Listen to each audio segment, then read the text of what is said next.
আমি একটা জিনিস বুঝলাম না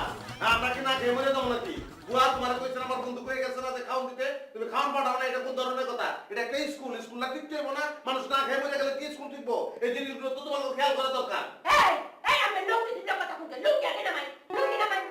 কইছে এই নাডা গিয়ে বুঝে আমি মেরে পড়াইছে হ্যাঁ আমি তো দেখি আরেক জমিদার এর কাউনের টাইম আছে যখন তখন কাউন পাউন যায় না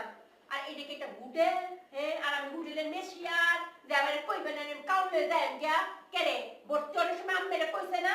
এটা ডিসিপ্লিনের কথা কইছে না তখন তো জি জি জি করে মাথা করে নুয়ে চুল আচ্ছা বুঝছি আর আমাকে ক্ষুধা লাগছে দয়া করে একটু আগে যা কইছি ভুল করছি আমি হ্যাঁ দয়া করে বুয়া এখন খাওন দিলাম গরু পাঠায় দাও আমি কেন বুয়া নেই আমি বুয়া কোন করে আমি এখানকার চাকরি চালে হা আরে সম্পূর্ণ না ঠিকই তো আছে তো ছাত্রছাত্রী বয়সের কোনো সীমা নাই তা আপনি যদি ছাত্রী হন আমরা তো ছাত্র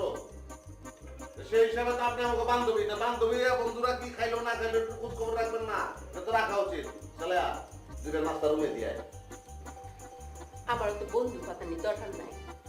আমি তো যে জবর মানুষ অক্রম করছিলাম তুমি অঙ্কা কোন তুই ব্যাপারটা কি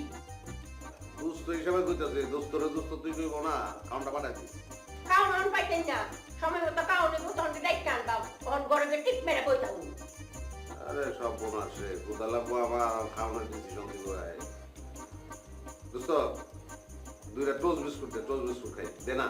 হে এটা বিস্কুট গুনা আছে একটা বাইরে যাচ্ছে না আবার তুই কইতেছ একটা জিনিস খেয়াল করছস তুই কইতাছিস দোস্ত হিসাবে আর বুয়া হিসাবে কইছিস তুমি তার মানে কি বুয়ার স্ট্যাটাস কিন্তু বান্ধবীর চেয়ে বড় মনে রাখছেন বুয়া হবি না দোস্ত হবি এটা তুই ডিসিশন ল দোস্ত আপনি এখানে মোহিনী ম্যাডাম রেসিনু ব্যাগ তৈয়ার করে ব্যাগ একটা না দুইটা ব্যাগ তৈয়ার করে একটা ব্যাগের বাড়ি যদি ফিরের উপরে পড়ে তখন আর তুই কোন লাগতো না লোক গুছায় আগুন লাগতো না যাই কইতাছি হিটা ভালো গুছাচ্ছেন করে আরে এটা কি স্কুল লুঙ্গি দিতে আগে লুঙ্গি নামাই